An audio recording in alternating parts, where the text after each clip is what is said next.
Hello mga ka-Health Real Talk, desk-bound at office-bound jobs. Hello mga ka-Health Real Talk once again. Ngayon, pag-usapan natin ang isang pangkaraniwang sitwasyon, ang pagiging desk-bound o office-bound.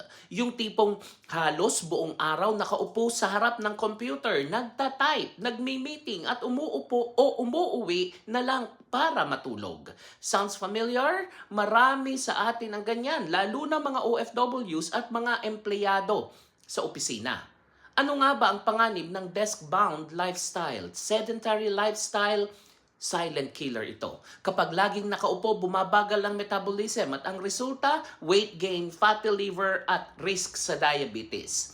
Postural problems. Mas ang likod mo, ang leeg, ang balikat, ang unang nagrereklamo. Office back pain at stiff neck ang karaniwang reklamo. Cardiovascular risk. Ayon sa mga pag-aaral, ang sobrang tagal ng pag-upo, lalo na more than 6 to 8 hours per day, ay pwedeng magpataas ng risk ng heart disease at hypertension.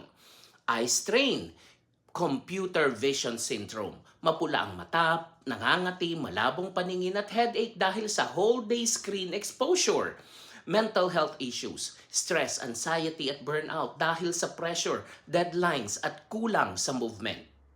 At ang practical tips for office-bound workers, follow the 20-20-20 rule. Kada 20 minutes, tumingin sa 20 feet away for 20 seconds para makapahinga ang mata. Micro breaks at stretching. Every hour, tumayo, umikot, mag-stretch kahit 2 to 3 minutes lang. Parang tulong na yan. Correct posture. Gumamit ng ergonomic chair kung kaya. I-adjust ang monitor na nasa eye level. Hydration at healthy snacking. Uminom ng tubig regularly at umiwas sa junk food. Piliin ng prutas o nuts kaysa sa chichirya. Walk meetings o standing desk. Kung pwede, maglakad habang nagmi-meeting sa phone o gumamit ng standing desk paminsan-minsan. Mental wellness habits. Maglaan ng oras sa labas ng trabaho, meditation, journaling o simpleng pahinga para ma-relieve ang stress. Mga ka-Health Real Talk, tandaan, hindi kasalanan ang magtrabaho sa opisina pero maling iwanan ang sarili nating kalusugan dahil dito.